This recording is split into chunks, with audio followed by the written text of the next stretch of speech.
Here's a shocker. Despite what the national press says, Kyrie Irving to the Lakers is not a sure thing. Chris Taylor has a broken foot, but the Dodgers keep dodgering. And did UCLA actually come close to cutting sports from its athletic department? Hi, I'm James.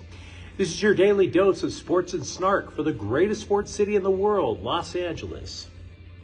This is Faithful Angelenos. Well, guys, another week, another red-eye flight out to the Midwest to help the humble turd farmers in Nebraska. But while I got a little time, let's talk LA sports. It's July 6, 2022. If you like the content we've been putting out about LA sports, clickety-clack the like button. Clickety-clack the subscribe button. There's a notifications bell. Hit that. We put out videos usually between 9 and 10 a.m. It'll let you know it's there. Sharing is caring. Let people know we exist, and by all means, comment. It's going to be lonely in this Dar airport tonight. Lots of stuff to talk about, by the way. Hey, July 4th, there just wasn't squat, but now we got some stuff. But before we get to it, let's get to the scoreboard real fast. Ryan Pepio, his first career win as a starting pitcher. Also, Max Muncy goes 2 for 2 with 3 runs, 2 RBIs and a home run. Dodgers 5, Colorado 2. Your LA Dodgers, despite all the injuries, have a 5.5 game lead in the NL West. Meanwhile, today, the Rockies and Dodgers will face off again at the Ravine. That's Tony Gonsolin. He's 10-0. Antonio Senzatella. What a wonderful name for a mafioso.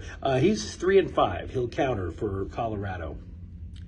Now, a couple of days ago, I was urging a little bit of caution on the Kyrie to LA talks, right?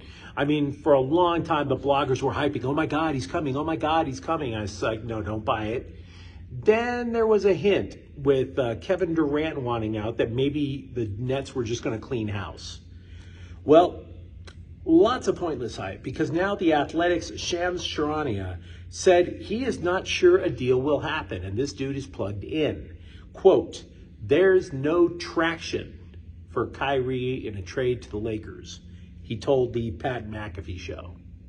So maybe we ought to put that one to the side again, at least in the interim.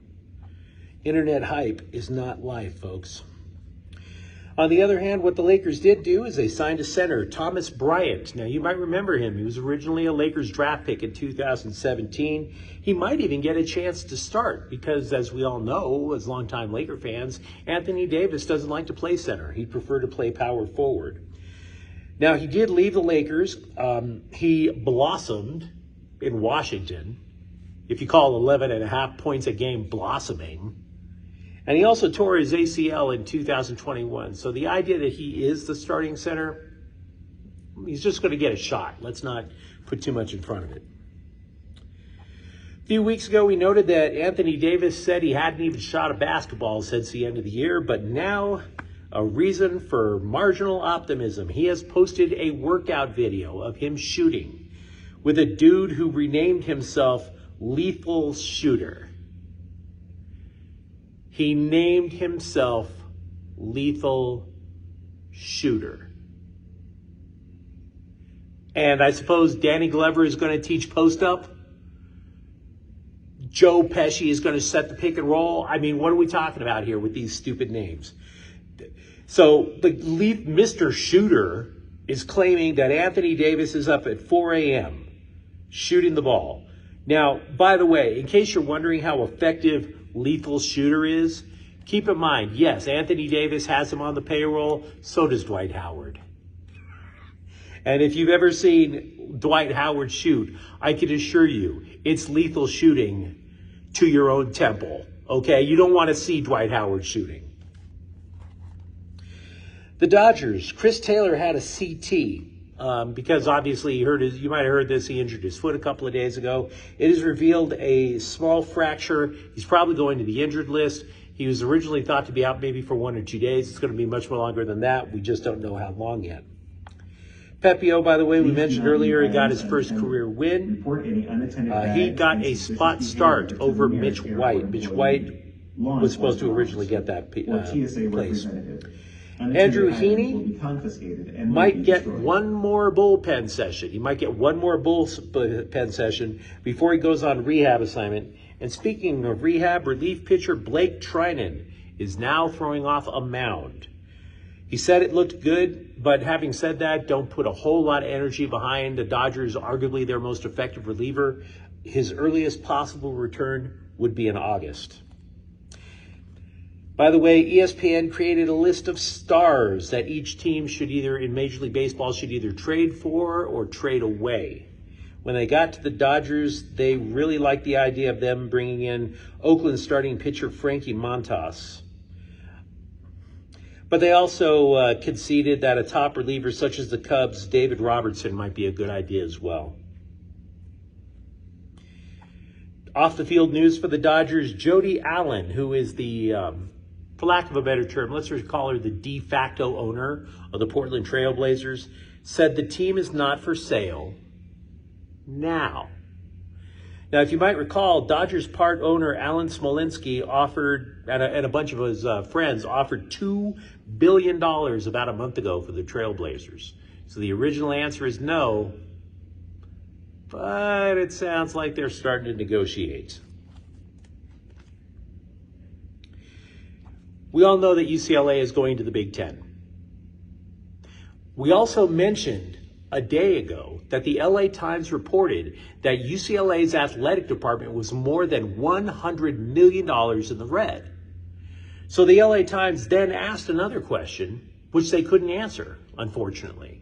And they don't have any sources anymore. They needed to answer this question. They claimed that UCLA was on a path to cutting teams in their athletic department. And then they didn't mention any sources who said, yeah, we were thinking about it. They had nothing to go on. They just assumed it was going to happen. So I had to do a little digging.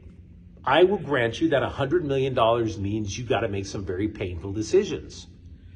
The only thing I could come up with, Stanford tried to cut 11 teams 2 years ago, okay? At that point, and by the way, a lot of Stanford's debt came about due to, no crowds, no tickets. Some of the sports didn't play that year because of the coronavirus lockdowns. Stanford stood to lose back in 2020, $25 million if they were lucky back at the end of 2020. And then they feared it might swell up to $70 million of a hole over the course of 3 years. So they were going to cut 11 teams. But then the lawsuits came and so nothing happened, right? But having said that, you compare $25 million to $103 million, all of a sudden that move to the Big Ten looks a lot more palatable, if you ask me. By the way, what is going to happen with the rest of the Pac-12, even though it doesn't have to do with the LA teams, the Big 12, not the Big Ten, is apparently making a move for both Arizona schools, Colorado and Utah. So if you're wondering what's going down next, that might just be it. The Chargers, according to CBS, are the number 2 most improved team in the NFL. Now, most Charger fans are probably sitting there going, we know we're improved, but why aren't we number 1? So I'm going to give you their rationale. The number 1 most improved team in the NFL is Philadelphia, whether you choose to believe it or not.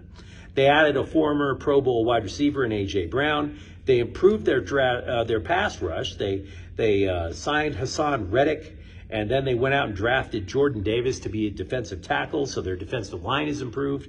And then they added a cornerback, James Bradbury. Now, are they the number 1 most improved team in the NFL? Man, I ain't going to argue none of that. The only thing, I take that back. I'm going to argue it on one point. And if you're a Charger fan, try not to kill me, but here's my point. The NFC East is significantly weaker than the AFC West. So you could argue that at the end of the year, just by the crucible that the AFC West is, you could argue that Philadelphia might have a better record than the Chargers at the end of the year. You got to play Washington a couple of times. You got to play the Giants a couple of cupcakes. There's no such thing as a cupcake in the AFC West. By the way, CBS also named Brandon Staley as the number 17th ranked head coach in the NFL. They cited his hyper-aggressiveness, as you guys certainly know, as a reason why they're not ranking him higher. They think sometimes he just overthinks things, for lack of a better way of saying it. By the way, his former boss, Sean McVay of the Rams, is the number 2 rated coach in the NFL. Now, Rams fans, such as myself, might sit there and go, wait a second. He's got that ring now. He's been to 2 Super Bowls in the last couple of years. What's up? Well, they do agree that players gravitate to his, quote, devoted, fun-loving approach, but the only drawback to Sean McVay is he's had so much success at such a very young age that he might retire at any point. Fair. Also for the Rams, here's a question. Odell Beckham Jr., people keep assuming he's going to go to the Rams again. Why not take the money and sign with Green Bay, which desperately needs a number 1 receiver? Remember, they lost Devontae Adams to Las Vegas. Beckham could step in and make a difference for that team really quickly. So the LA Kings, they're not going to have a draft pick in the first round in the upcoming NHL draft, and obviously they made a big trade a week ago. And I'm looking at posts on blogs for the Kings of players that the team might be interested in. And thus far, I'll be frank with you, I just don't see it. I don't see it. Andrew Kopp of the New York Rangers, no. Dude is a center. The Kings are loaded at center. Somebody else mentioned a defenseman, Josh Manson of Colorado. Doesn't make a lot of sense. Manson is right-handed shot. They need a left-handed shooting defenseman. By the way, in case you're wondering, the preseason starts for the Kings September 25th. It's up in San Jose.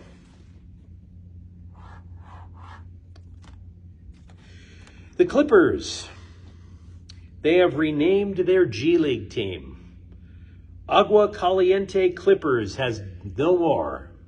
They've decided to rename Agua Caliente Clippers to the Ontario Clippers, to the guy who thought this was a big deal. ¿Quién le importa? And no, I don't know enough Spanish. As far as I'm concerned, you may as well call them Mi Orina Quema Clippers. I hope that came out right. Not every joke is going to hit, folks. Not every joke is going to hit. Finally, as we mentioned earlier this week, the Sparks, for the first time in God knows how long, actually have a winning streak of 3. As a result, well, they have risen in power rankings as high as number 6, which basically makes them mediocre. But having said that, if the playoffs started today, the Sparks are in. And frankly, as far as I'm concerned, as far as LA needs as many playoff teams as they can get, because we just got to establish ourselves from front to back. Because I go across the country, and I'm here to tell you, plenty of haters, plenty of them. Now, if you enjoyed tonight's broadcast, or I should say this morning's broadcast, don't forget to like and subscribe to Faithful Angelenos. We are trying to build something here for LA sports. Thank you for watching. I'm James. We'll be back tomorrow. Faithful Angelenos is a Kian Corte El Queso production. Take care.